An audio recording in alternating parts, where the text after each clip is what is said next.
What's going on, everybody? Ochoa here from SB Nation's bloggingtheboys.com. Hope all is well wherever you are. We hope you're happy, safe, healthy. Today is Monday, August 29th, 2022, the final day before 53-man rosters are due to be set across the NFL. We'll, of course, have you covered. We have a live Blogging the Boys roundtable scheduled for Tuesday evening starting at 7 p.m. Central Time. Make sure to stay tuned to bloggingtheboys.com. We have a full tracker up with everything you need to know, all the roster cuts, all the roster news, et cetera, et cetera. It's going to be an interesting week. It's an unfortunate week. Obviously, so many players around the NFL being cut, lots of dreams coming to an end. But the NFL season, the regular season that is now less than 2 weeks away. In fact, it's almost a week away if you talk about the beginning of the regular season between the Rams and the Bills. And this was supposed to be a live show. I'm going to be honest with you right out the jump. This was supposed to be a live show. I know last week was kind of wonky, but I had a virus on my Google Chrome browser. I'm going to tell you exactly how the sausage gets made. So I had to ditch Google Chrome. I am now Team Safari, but the platform that we use to put the shows together is not one that Safari supports. So I had to get creative, had to think about things, did some test runs, wasn't exactly working. So finally got it working, but didn't want to try with a live audience and never have everything fall apart. So that's why we're here recorded, but we make sure you get something up here on the channel every single day. Let's start with the big time rumor that encircled the Dallas Cowboys on Monday afternoon. We know the Cowboys need some tackle help. Obviously, Tyron Smith, we'll just kind of assume being lost for the season, although the Cowboys are saying that he's going to be back in December. We will see about that. They need tackle help. They needed tackle help before the Tyron injury. And so this comes out of nowhere. And I shouldn't say out of nowhere. In fact, before we put this up here, on Monday afternoon, Stephen Jones was on 105.3 The Fan. He was asked about the perception that the Dallas Cowboys are not prepared at the tackle position. Obviously, there's a lot of people who believe the Cowboys didn't do enough to properly prepare for the situation that was to come. I'm one of those people. They didn't properly prepare for Tyron Smith's inevitable absence. And so Stephen Jones was on the Fan. He was asked about this. He hyped up the depth that they have on the roster. Here's his full quote. Again, you can go to the Fan's website or their social properties and hear it. That's how I'm going to kind of fly through this.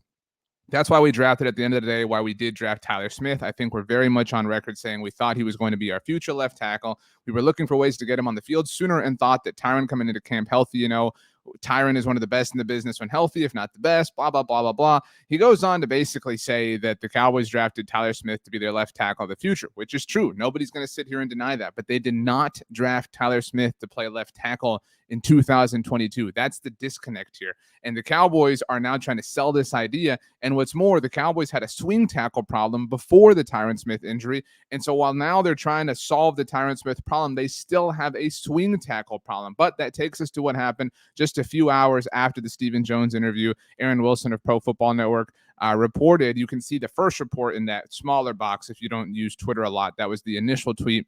Aaron's tweet reading, Dallas Cowboys are attempting to trade for New York Jets offensive tackle Chuma Edoga per a league source. That was at 3:03 p.m. Central Standard Time. At 3:39 p.m., as you can see there on the screen, he adds to his own report, says league sources do not expect the Cowboys and Jets to execute a trade for Jets offensive tackle Chuma Edoga. Edoga is a former third-round pick from USC who has played in 23 career games with 12 career starts. Now, we've talked about this before here on the show, how the Cowboys are going to add somebody. If you followed our 53-man roster predictions here at Blogging the Boys, we had a show over the weekend that also went out on the podcast network. 6 of us gave you our 53-man roster predictions. You can see mine right here. Over on the very right side, you see right there at the bottom of the offensive line, we all had free agent. We all think the Cowboys are going to be adding somebody who is not currently on their roster. This obviously would have satisfied that had the trade come to happen. Maybe the trade will still come to happen. Maybe the Cowboys were just used as a point of leverage for the Jets trying to move on. Why would the Jets want to move on from this player? Well, I don't know. Mekhi Becton, their right tackle, got hurt at the beginning of August, and they had absolutely no interest in going down the Chuma Edoga plan. In fact, they brought in Dwayne Brown almost immediately. Even at that point in time, there were a lot of Cowboys fans saying, why aren't the Cowboys adding somebody like Dwayne Brown? Now, that wasn't necessarily sustainable when Tyron Smith was healthy. Somebody like Dwayne Brown isn't going to come in and be your swing tackle. That's just not the place that Dwayne Brown is at in his career. And so, but now the situation the Cowboys are in, you can go get a Jason Peters. You can go get a Brian Bulaga. You can go get a Marcus Cannon or Isaiah Wynn, whatever the case may be, because you have a spot available to start for you. Maybe Tyler Smith is going to be amazing, but what if he's not? There's no safeguarding happening here. So this rumor was really short-lived. It was 36 minutes long, as mentioned. Stephen Jones did intimate that the Cowboys are going to explore, obviously, the situation at tackle. My dog is very passionate about this as well. Thank you, Bear. I've mentioned before his name is Bear, and they're not expected to be very good. The part of Stephen's quote that I want to get to is at the very end, and we wrote about this at bloggingtheboys.com. Certainly, the offensive line is one where we aren't loaded with depth there, but certainly something we'll continue to look at as things come to fruition over the next 2 to 3 days, as teams are going to have to expose a lot of players.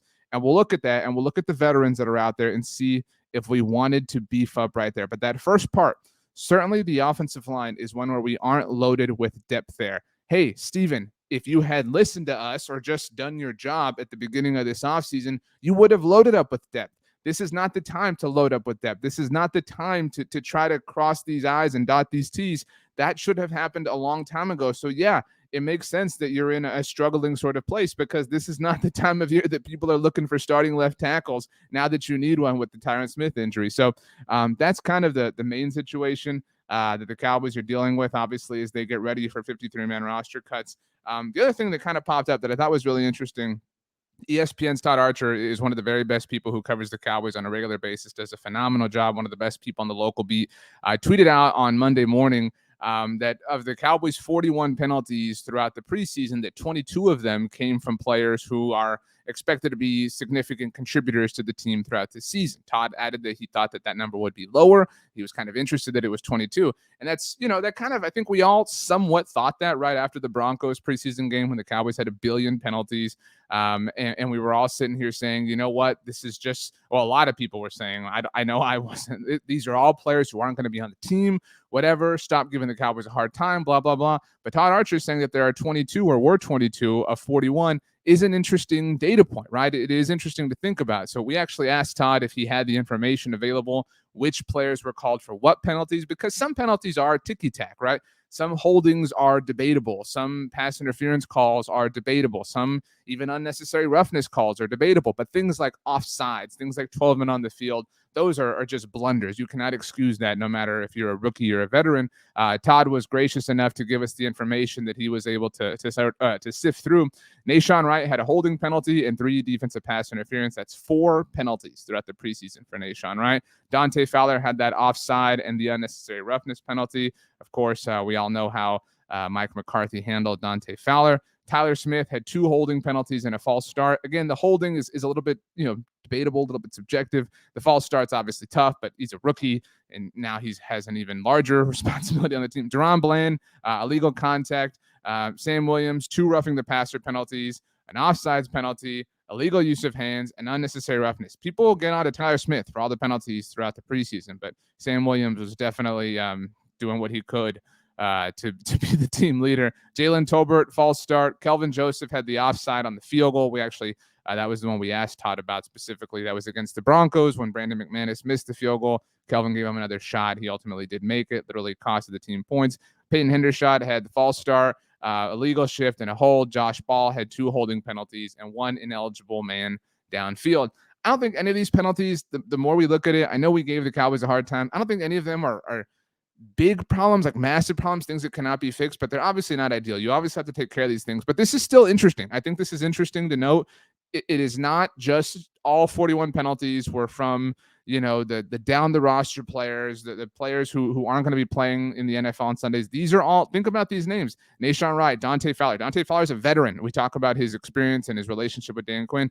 Tyler Smith, Deron Bland, Sam Williams. And you can look at this, obviously, and there's a lot of rookies here. I mean, think about it. Tyler Smith's there. Sam Williams is there. Jalen Tolbert's there. Deron Bland, Peyton Hendershot. All these players basically are rookies except for Nahshon Wright and Josh Ball and the aforementioned Dante Fowler. So we'll see how that ultimately shakes out for the Cowboys as far as the penalties. That is somewhat encouraging, I think, ultimately, when you look at it that way. So if you were somebody, I know I was, that was still concerned about the penalty issue for the Cowboys, this gave me a little bit of peace. I hope it gave you some as well. 53-man roster is due by 4 p.m. Eastern time on Tuesday, August 30th. I was going to say November. I don't know why. As mentioned, we have a video up where we all gave you, 6 of us, myself, Tom Ryle, Tony Catalina, Danny Phantom, David Howman, and Dave Sturcio. 6 different 53-man rosters. We offered explanations as far as why we had certain guys in, why we left certain guys off, why we made certain decisions, et cetera, et cetera. This happens to be my 53-man roster. We had the graphic wrong. I mentioned in that video. I did not have Marquise Bell there, but we got that fixed. So for me, the first player out was John Ridgeway. And by the way, all of our rosters were under the guys that the Cowboys already took care of the roster things that were necessary. Absent from this graphic are Tyron Smith and James Washington and Damone Clark. The Cowboys are going to have to carry the 3 of them to get them onto injured reserve. The reason they have to do that is if the Cowboys were to place, let's just use those 3 players as an example, on injured reserve today, they would not be eligible to return to the team in the middle of the season. For a player to be able to be brought back during the season, they have to be carried on the initial 53-man roster. So one example or one way that the Cowboys could go about doing this, and let's just use those 3 players, the Cowboys could temporarily cut Brian Anger, Brett Maher, and Jake McQuaid. They're veteran specialists who they are in no danger of losing. They'll bring them back shortly after they get those players on IR, if that makes sense. It's a temporary sort of roster maneuver that a lot of teams choose to exploit. That's totally fair games, totally fine. It's pretty crafty, but don't freak out. We said this in the video. Don't freak out. There's going to be a lot of people, I promise you, that see that the Cowboys have cut Brett Maher. They're going to say, oh, right, whatever. People are going to make their jokes. They are going to bring him back. Brian Anger, Brett Maher, Jake McQuaid, all likely are going to get released, waived by the Cowboys on Tuesday afternoon before they're ultimately brought back. So don't fall for that. But other than that, I think this is pretty chalk. I really think this is what it's going to look like when it's all said and done. So we will see. Sorry about the live show not happening. Like I said, we had to kind of test this. This video actually served as sort of a test example. So thanks for being a part of that. Glad to know that we're good to go. It was kind of a terrifying thing to think about the way we put this show and all these shows together not working a week and a half before the regular season started. So it's good to know that all is well. RIP to Google Chrome. But like I said, I am now Team Safari all the way. I hope whatever team you're on, I hope you're enjoying it. I hope you have a great day. I hope you had a great Monday, great start to the week. We will be live on Tuesday evening, 7 p.m. Central Time for our Blogging the Boys Roundtable. So make sure you subscribe right here. We'll also podcast that for you. So subscribe to the Blogging the Boys Podcast Network. We'll have videos all throughout the week. One more week, and then we have Dallas Cowboys action happening every single week, hopefully through February. So my name is RJ Ochoa. You can follow me on Twitter or Instagram at RJ Ochoa. You can follow me on TikTok at rj.ochoa. If you want to send me an email, you can. rj.ochoa at sbnation.com is the way to do that. You want to leave a comment down below. We'll get to those also. Hope you have a great dinner on Monday. Hope you have a great breakfast and lunch on Tuesday. And I am very much looking forward to seeing you on Tuesday evening for the roundtable as we discuss the initial Dallas Cowboys 53-man roster. So with all that being said, let's just go ahead and do it. Let's get out of here. Thanks so much for hanging out, everybody. We'll see you next time.